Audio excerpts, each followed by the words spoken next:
जय हिंद बच्चों इस लेक्चर में हम लोग एल्केन्स की फिजिकल प्रॉपर्टी के बारे में स्टडी करेंगे। एल्केन्स जनरली नॉन पोलर होते हैं, जैसा कि पहली लाइन में लिखा है alkenes are non polar. Alkenes are colourless, इनका अपना कोई कलर नहीं होता, और ओडरलेस होते हैं, इनकी अपनी कोई ओडर भी नहीं होती, कोई इसके अंदर कोई पर्टिकुलर स्मेल नहीं होता। Alkanes C1 to C4 carbon number 1 से लेके कार्बन नंबर 4 तक फिजिकल स्टेट में गैस होते हैं।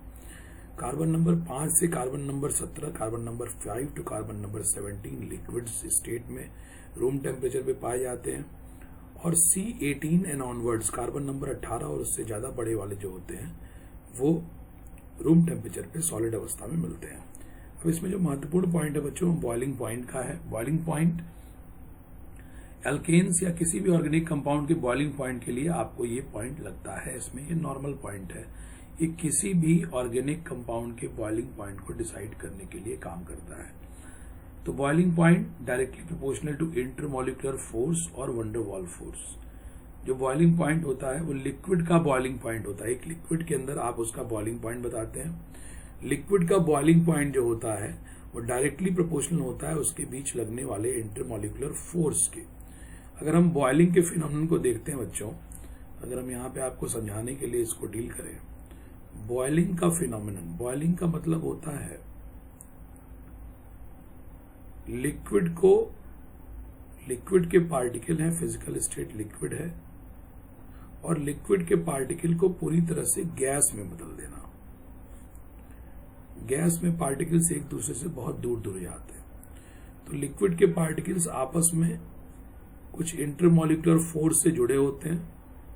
इनमें आपस में कुछ न कुछ इंटरमॉलिक्यूलर फोर्स होता है, और जब उसी फोर्स को आप तोड़ते हैं, इंटरमॉलिक्यूलर फोर्स जब ब्रेक करता है, लिक्विड पार्टिकल्स के बीच में जो इंटरमॉलिक्यूलर फोर्स होता है जब वो ब्रेक करता है, तो लिक्विड के पार्टिकल एक दूसरे से एकदम दूर दूर होके गैसियस फिजिकल स्टेट में बदल जाते हैं। तो लिक्विड के पार्टिकल्स को गैस में बदलने के लिए एक तरह से बेसिकली अगर कहा जाए तो पार्टिकल के बीच में जो इंटर पार्टिकल फोर्स है, एक पार्टिकल से दूसरे पार्टिकल के बीच का जो इंटर पार्टिकल फोर्स है या इंटरमॉलिक्यूलर फोर्स है, उस फोर्स को हमको तोड़ना पड़ेगा। ये सारे फोर्स जो है इंटर पार्टिकल फोर्स, जब ये टूटेंगे तो एक पार्टिकल दूसरे पार्टिकल से बहुत दूर चला जाएगा और वो फिर फिजिकल गैसियस स्टेट में कन्वर्ट कर जाता है। तो ये लिक्विड पार्टिकल के आपस में जो इंटरमॉलिक्यूलर फोर्स है बच्चों, इसी फोर्स को तोड़ के आप एक लिक्विड को गैस में बदलते हैं।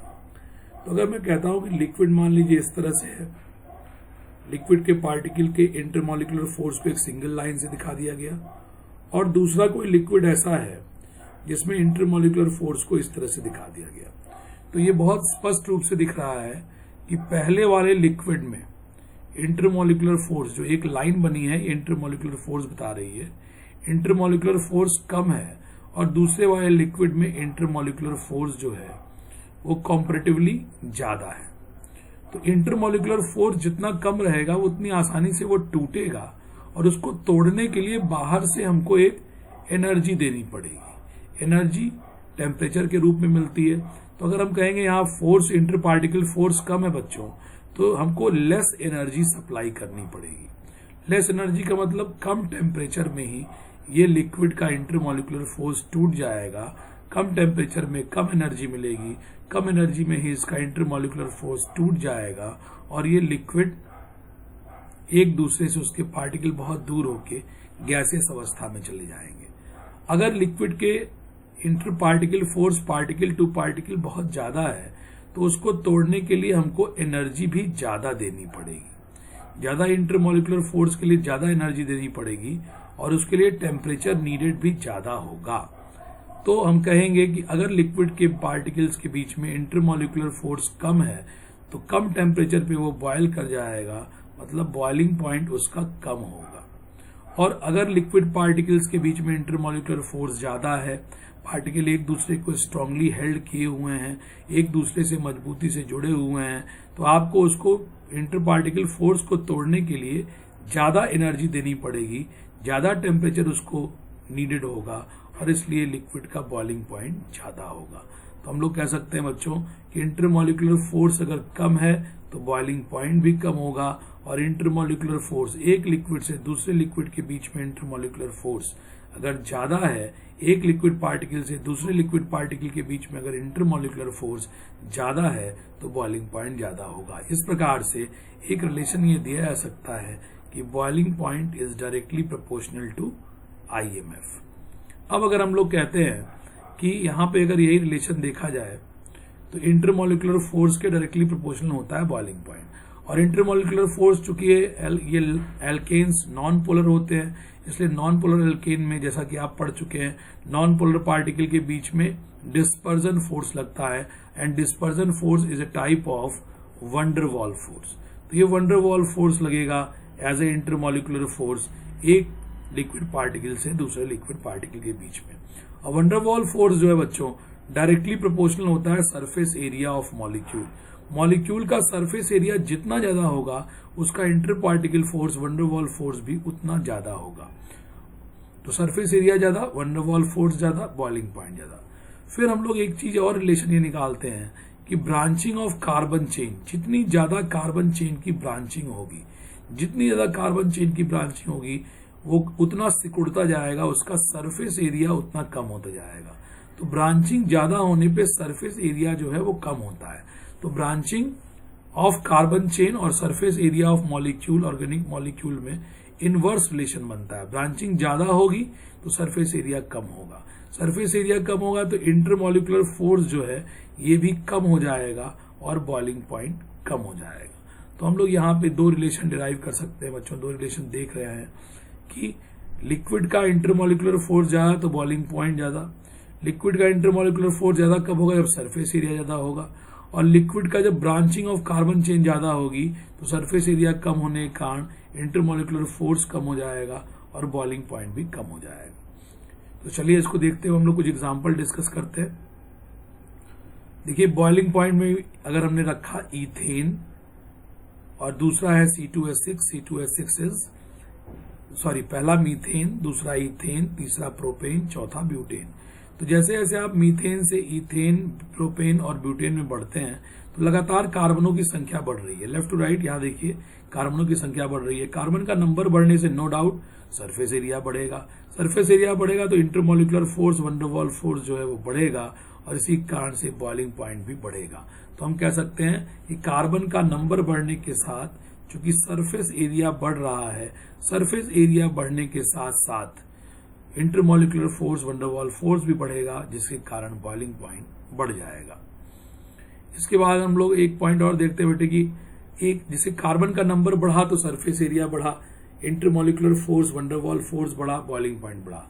अगर हम लोग आइसोमेरिक एल्केन ले लें, आइसोमेरिक जिसमें फॉर्मूले में कोई चेंज नहीं है, आइसोमेरिक एल्केन C4H10, तो आइसोमेरिक एल्केन में फॉर्मूला सेम है लेकिन एक से दूसरे में अगर आप देखिए, एक पहला मॉलिक्यूल ये नॉर्मल ब्यूटेन, दूसरा ये आइसोब्यूटेन, इसमें आइसो की यूनिट मिल रही है तो ये आइसोब्यूटेन, ये पहला वाला नॉर्मल ब्यूटेन। तो नॉर्मल ब्यूटेन से आइसोब्यूटेन में अगर हम लोग देख रहे हैं, बढ़ रहे हैं, तो ब्रांचिंग इंक्रीज कर रही है। ब्रांचिंग इंक्रीज करने के कारण ब्रांचिंग ऑफ कार्बन चेन देखिए आप नॉर्मल ब्यूटेन की तुलना में आइसोब्यूटेन में बढ़ गया। ब्रांचिंग ऑफ कार्बन चेन जब बढ़ा बच्चों, तो ब्रांचिंग ऑफ कार्बन चेन के बढ़ते ही सरफेस एरिया उससे इनवर्स प्रोपोर्शन लगता है, सरफेस एरिया घट जाएगा।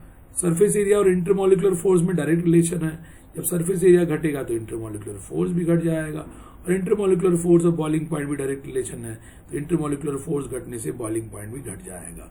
तो कार्बन चेन की ब्रांचिंग जब बढ़ती है तो सरफेस एरिया घटता है, इंटरमॉलिक्यूलर फोर्स घटता है, बॉइलिंग पॉइंट भी घट जाता है। तो ये बहुत इंपॉर्टेंट बॉइलिंग पॉइंट का क्वेश्चन है बच्चों, इसको जरूर देखेंगे आप। Now solubility of alkene in water, क्योंकि एल्केन नॉन पोलर होते हैं और वाटर जो होता है वो पोलर होता है, और एक कॉन्सेप्ट है सॉल्युबिलिटी का, अच्छे से दो चीजों को अगर मिलना है तो it is like dissolve like के कॉन्सेप्ट पे काम करता है। जो जैसा होता है वैसे में ही घुलता है, मतलब नॉन पोलर में घुलेगा और पोलर पोलर में घुलेगा। तो एक नॉन पोलर को जब पोलर के कॉन्टेक्ट में ले आया जाए तो इन दोनों का नेचर एक जैसा नहीं है, दीज आर नॉट लाइक, इसलिए नॉन पोलर एल्केन्स वाटर के अंदर जो है वो इनसॉल्युबल हो जाते हैं। एल्केन्स नॉन पोलर वाटर में इनसॉल्युबल होते हैं। अब इसको हम लोग आगे बढ़ाते हैं तो फिर हमारे पास अगला टॉपिक आता है मेल्टिंग पॉइंट। मेल्टिंग पॉइंट एक बहुत रेगुलर वैरी करने वाला कॉन्सेप्ट नहीं है। मेल्टिंग पॉइंट से क्वेश्चन भी बहुत कम आते हैं, नहीं पूछे जाते हैं, इसमें रेगुलरिटी बहुत कम मिलती है। फिर भी कार्बन का नंबर बढ़ने के साथ हम कह सकते हैं मेल्टिंग पॉइंट बढ़ेगा। अगर आप ऑड कार्बन नंबर से इवन कार्बन नंबर में जा रहे हैं तो मेल्टिंग पॉइंट के इंक्रीज होने का मैग्नीट्यूड ज्यादा होता है एज कंपेयर टू कार्बन को बढ़ाते समय अगर आप इवन कार्बन नंबर से ऑड कार्बन नंबर में जा रहे हैं तो मेल्टिंग पॉइंट का इंक्रीज जो है वो लेस होगा। अगर इसको हम एक ऐसे ही एक एग्जांपल से आपके सामने रखना चाहें, जैसे मैं कहता हूं कि अगर C4H10 से आप C5H12 में जाएंगे और C6H14 में आएंगे तो यहां से आप देखिए इवन से ऑड में जा रहे हैं तो मेल्टिंग पॉइंट का बढ़ना, जैसे सपोज कीजिए एक मान लिया जाए, डाटा मान लें, वैसे ऐसा नहीं होता, एक डाटा अगर हम आपके अजम्पशन के लिए रख लें, मान लीजिए यहाँ मेल्टिंग पॉइंट 10 डिग्री सेंटीग्रेड है तो ये 12 डिग्री सेंटीग्रेड हो जाएगा, 2 डिग्री सेंटीग्रेड की बढ़ोतरी। लेकिन जब आप C5H12 से C6H14 पे आएंगे, आप ऑड कार्बन नंबर से इवन कार्बन नंबर में आ रहे हैं